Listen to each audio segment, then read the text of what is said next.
नमस्कार. अरिहंत एज्युकेशन फाउंडेशनचे अरिहंत कला, वाणिज्य आणि विज्ञान महाविद्यालय बावधन येथील मराठी विभागाच्या या यूट्यूब चॅनलवर मी प्राध्यापिका दुर्गा दगडे आपणा सर्वांचे मनपूर्वक स्वागत करत आहे. विद्यार्थी मित्रमैत्रिणींनो, शालेय जीवनात तुम्ही निबंध लेखन हे केलेले आहे. विविध संस्थांमार्फत आयोजित निबंध लेखनाच्या स्पर्धात तुम्ही सहभागी झालेले आहात आणि होणारही आहात. मग त्या दृष्टीने तुम्हाला निबंध लेखनाचे स्वरूप, त्यासाठीची पूर्वतयारी आणि प्रत्यक्ष उत्तम निबंध लेखन हे कसे करावे या संबंधीची माहिती असणं आवश्यक आहे. आणि या सर्वांचा उपयोग स्पर्धा परीक्षांमध्ये निबंध लिहिण्यासाठी तुम्हाला निश्चितच होणार आहे. चाल तर मग आज आपण आपल्या विभाग 5 व्याकरण व लेखनमधील लेखन भागातील निबंध लेखन आज अभ्यासणार आहोत. सुरुवात करूया. निबंध लेखन. सुरुवातीला आपण निबंधाचे स्वरूप पाहूया. यामध्ये निबंध म्हणजेच काय हे आपल्या लक्षात येईल. तर नीट बांधलेला, नीट गुंफलेला, नीट जुळवलेला असतो तो निबंध. विषयाला धरून मनातील विचार, भावना यांची सूत्रबद्ध गुंफण करणे म्हणजेच निबंध होय. निबंध म्हणजेच सुसंगत आणि योग्य विचारांची, कल्पनांची अर्थपूर्ण गुंफण होय. निबंध म्हणजेच एखाद्या विषयासंबंधीचे स्वतःचे विचार सुसूत्र, सुसंबद्ध आणि सुबकतेने मांडून तो विषय ठराविक मर्यादेत लिहून पूर्ण करणे होय. संस्कृतमध्ये अवघ्या 3च शब्दात निबंध या साहित्य प्रकाराचे नेमके वर्णन केलेले आहे. ते असे: निबध्यते अस्मिन् इति. याचाच अर्थ जिच्यामध्ये विषय गोवला जातो अशी वाङ्मयीन रचना म्हणजेच निबंध होय. अजूनही आपल्याला निबंध म्हणजे काय हे समजेल. उत्तम विचारांचे, भावनांचे, अनुभवांचे, घटनांचे, व्यक्तिविशेषांचे विवरणात्मक आणि माहितीपूर्ण विवेचन म्हणजेच निबंध होय. विविध विचारांचा ओघवत्या भाषेतील सुबोध आणि कलात्मक आविष्कार म्हणजेच निबंध होय. म्हणजे निबंध म्हणजेच काय हे तुमच्या लक्षात आल्यावरती निबंधामध्ये ज्या महत्त्वाच्या गोष्टी असतात ते म्हणजेच पहिलं, आत्माविष्काराला भरपूर वाव असतो. ती एक मनोवेधक गुंफण असते. निबंधामध्ये एखाद्या विषयावरील साधक बाधक माहितीची, विचारांची सूत्रबद्ध आणि सुसंगत मांडणी असते. आणि निबंध लेखन ही एक कला आहे आणि ती प्रयत्नाने ती साध्य होते. विद्यार्थी मित्रांनो, आपण निबंध म्हणजेच काय, निबंधाचं स्वरूप पाहिलं. तुम्हाला या अभ्यासक्रमात निबंध लेखनाचे काही प्रकार आहेत ते आपण पाहूयात. स्थूल मानाने निबंधाचे प्रकार खालीलप्रमाणे सांगता येतील. पहिला आहे वर्णनात्मक निबंध. यामध्ये स्थळ, ऋतू, निसर्ग, प्रवास, घटना या सर्वांचे वर्णन असते. दुसरा प्रकार आहे व्यक्तिचित्रणात्मक निबंध. याला व्यक्तिवर्णनात्मक, व्यक्तिप्रधान, चरित्रात्मक असेही म्हणतात. तिसरा आहे आत्मवृत्तात्मक निबंध. आत्मकथन, मनोगत प्रधान निबंध असेही म्हणतात. कल्पनाप्रधान निबंध, कल्पना फुलवत केलेले लेखन, कल्पनारम्य निबंध असेही याला म्हणतात. आणि शेवटचा आहे 5वा वैचारिक निबंध.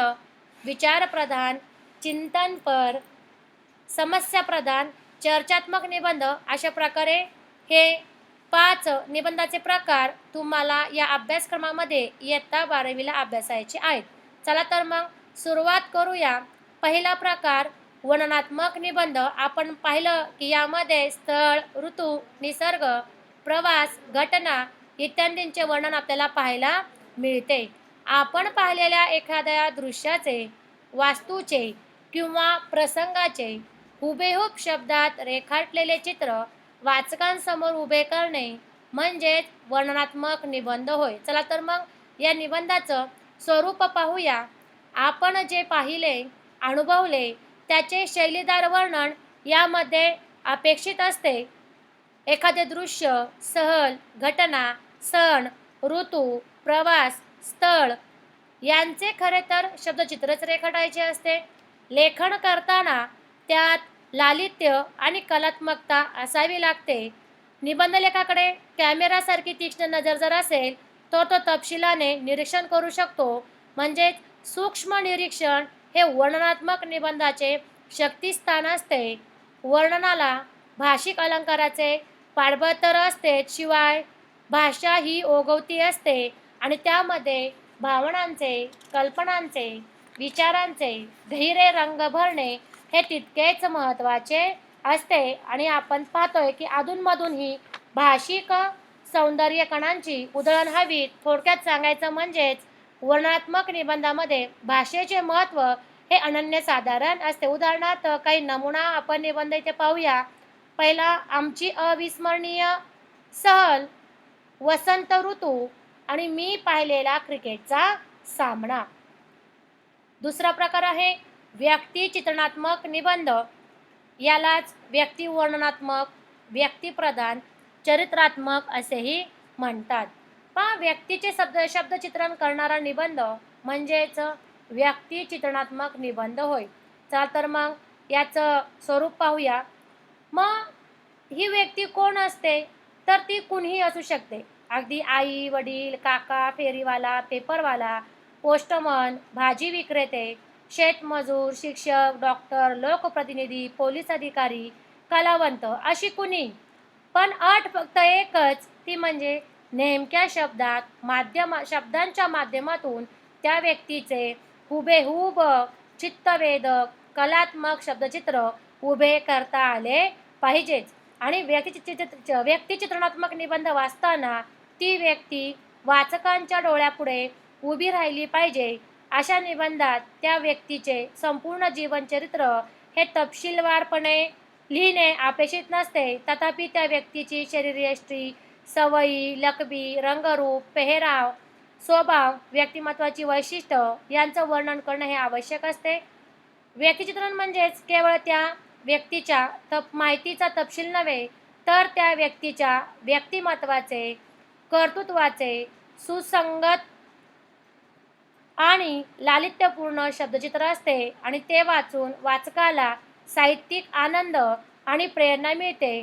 व्यक्तिचित्रण हे मार्मिक शब्दांनी बहरलेले आणि विचारांनी फुललेले असले पाहिजे.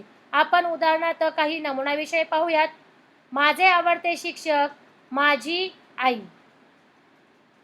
तिसरा प्रकार आहे आत्मवृत्तात्मक निबंध. याला आत्मकथन, मनोगत प्रधान निबंध असेही म्हणतात. विद्यार्थी मित्रमैत्रिणींनो, अशा प्रकारच्या निबंधात जो कोणी आपली कथा लिहित असतो तो आपल्या भावभावनांचे, सुखदुःखांचे, विचारांचे, अनुभवांचे कथन करत असतो. कडूगोड आठवणींचा तो एक रम्य पट असतो. प्रगती पुस्तकाचे, उत्तरपत्रिकेचे जसे आत्मकथन असू शकते, तसेच एखाद्या पुतळ्याचेही असते. बोलणे, व्यक्त होणे हे महत्त्वाचे असते. कोण बोलत आहे हे जसे महत्त्वाचं, तसंच ते बोलणे आतून येणेही महत्त्वाचे.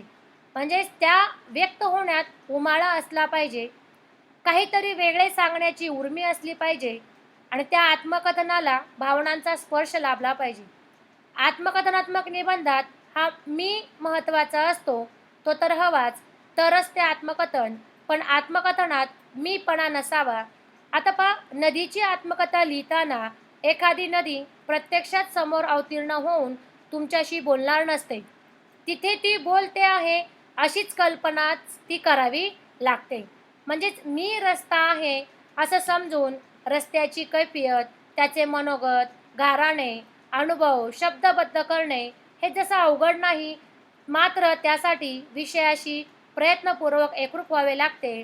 याचाच अर्थ पहा, कल्पना, विचार आणि भावना या तिन्हींची सांगड घालून प्रथमपुरुषी एकवचनी भाषेत स्वतःविषयी लेखन करणे म्हणजेच आत्मवृत्तात्मक निबंध होय. आणि या प्रकारच्या निबंधांनाच मनोगत, कैफियत, खाणी, आत्मकथन अशीही नावे योजतात. आता याचं स्वरूप पाहूया.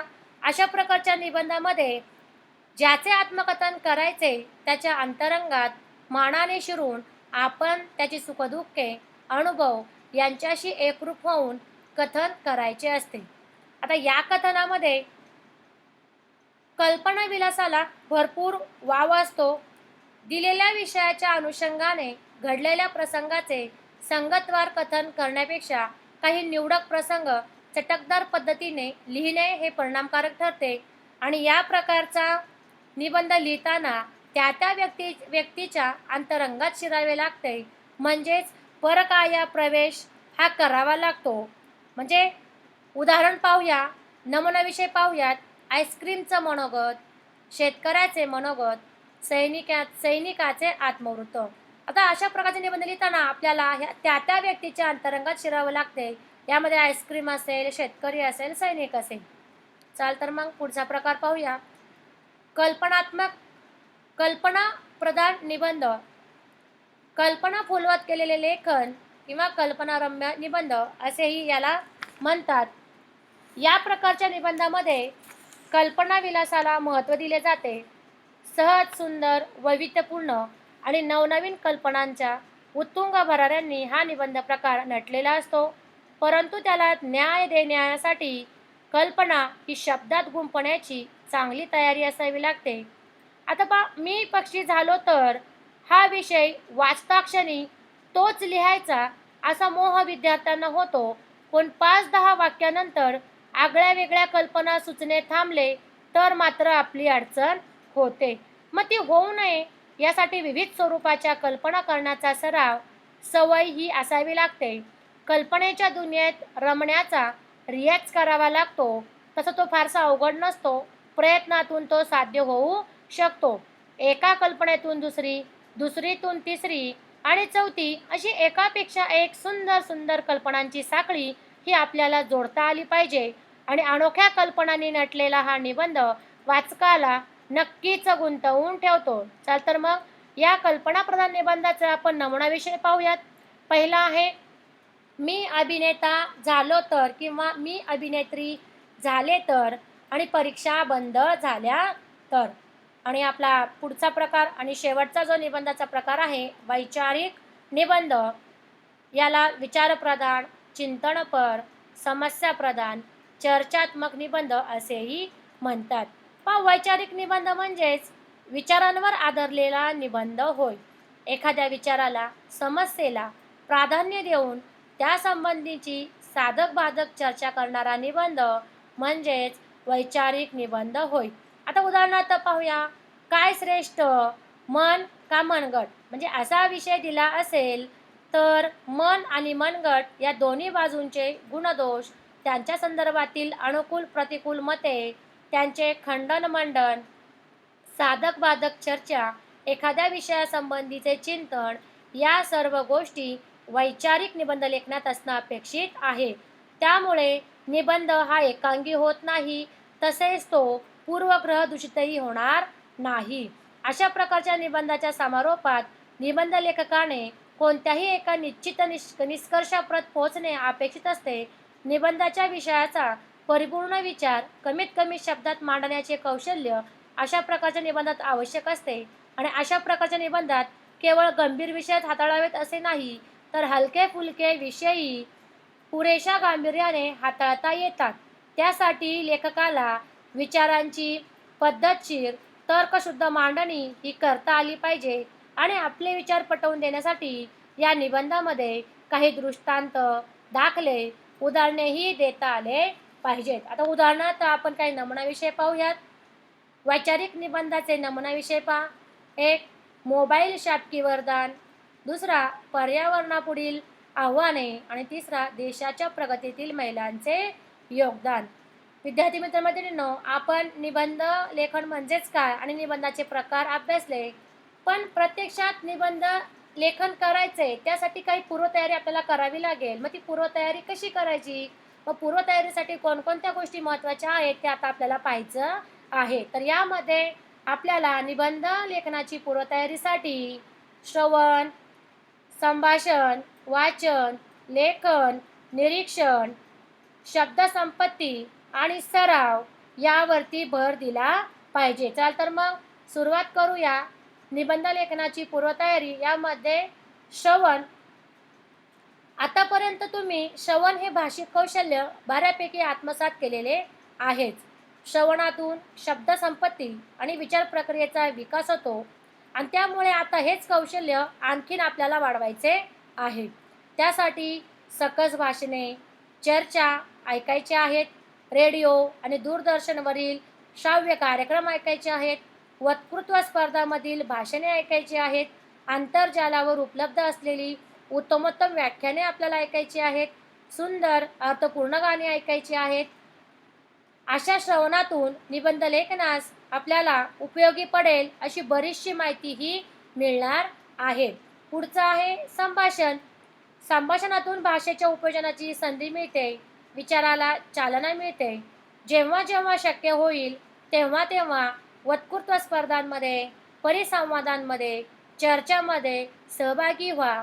आवडत्या विषयावर बोला, शिक्षकांशी चर्चा करा, संधी मिळेल तिथे व्यक्त व्हा.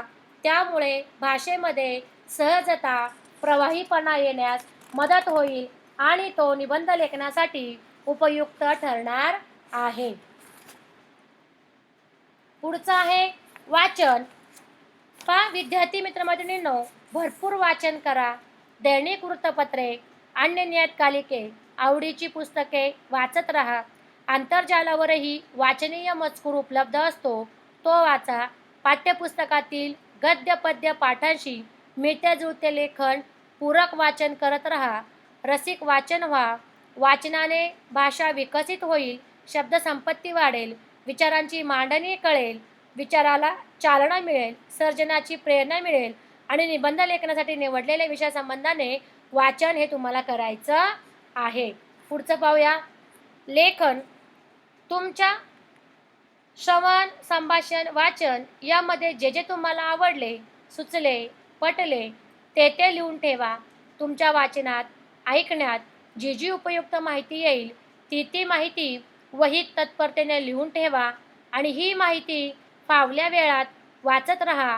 कारण या माहितीचा वापर कोणत्या निबंधात कसा, किती करता येईल याचा विचार करून ठेवायचा आहे. आणि आता हे सर्व करण्यासाठी मुद्दाम काही वेगळा वेळ काढण्याची गरज नाही.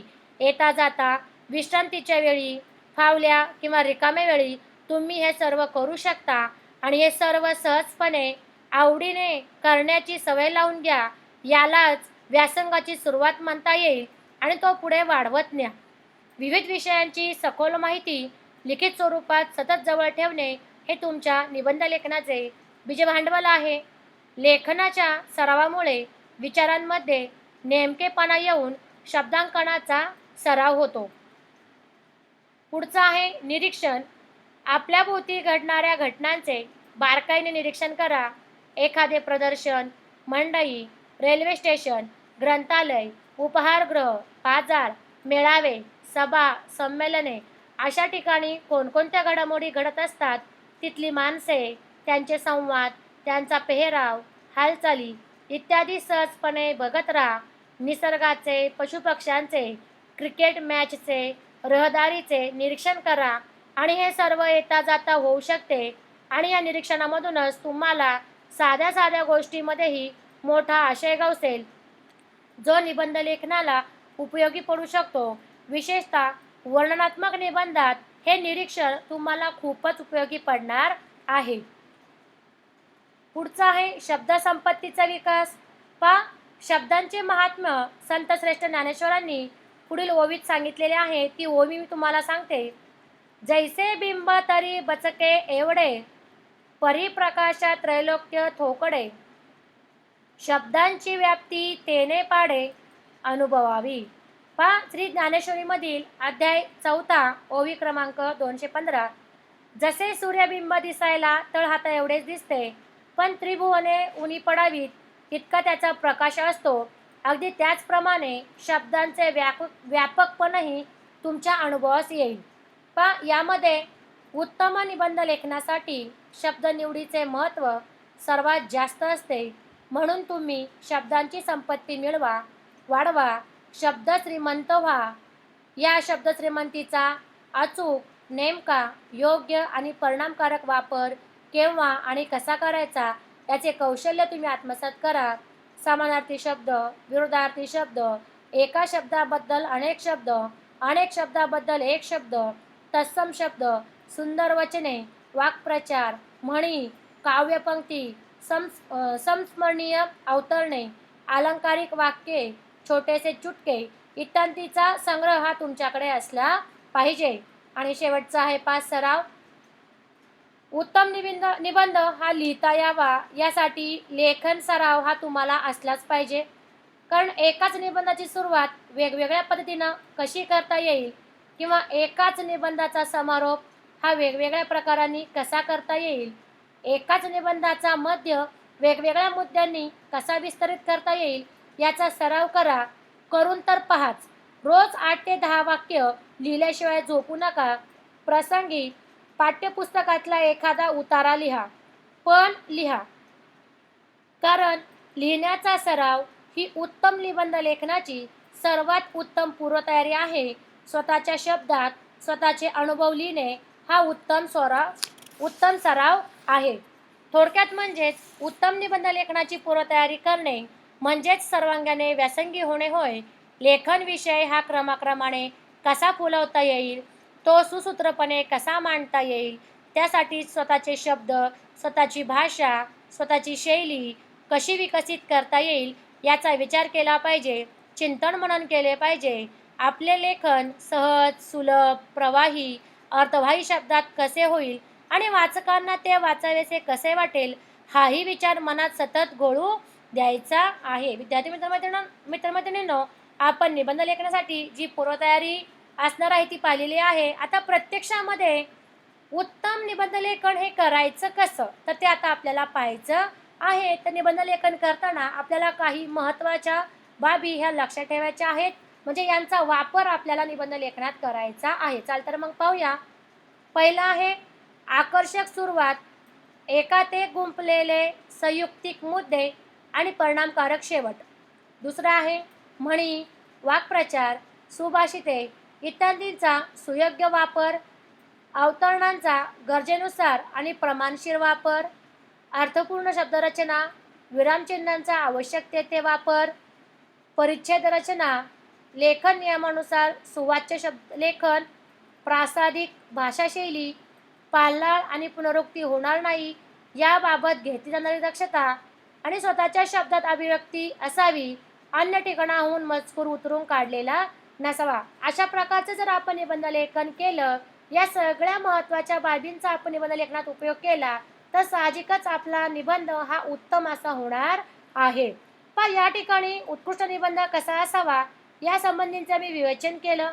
मात्र सुरुवातीलाच असा निबंध लिहिता येईल असं नाही, अथवा यामधील सर्वापेक्षा इयत्ता 12वी मधील निबंध लेखनासाठी जशाच्या तसा लागू होतील असेही नाही.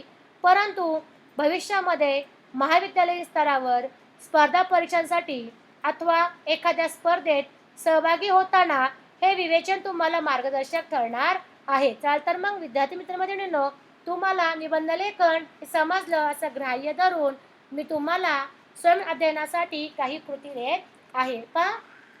आपण जे 5 प्रकार अभ्यासले त्या 5ही प्रकारावरती मी तुम्हाला निबंध लिहिण्यास दिलेला आहे आणि तो तुम्ही वहीमध्ये पूर्ण करायचा आहे.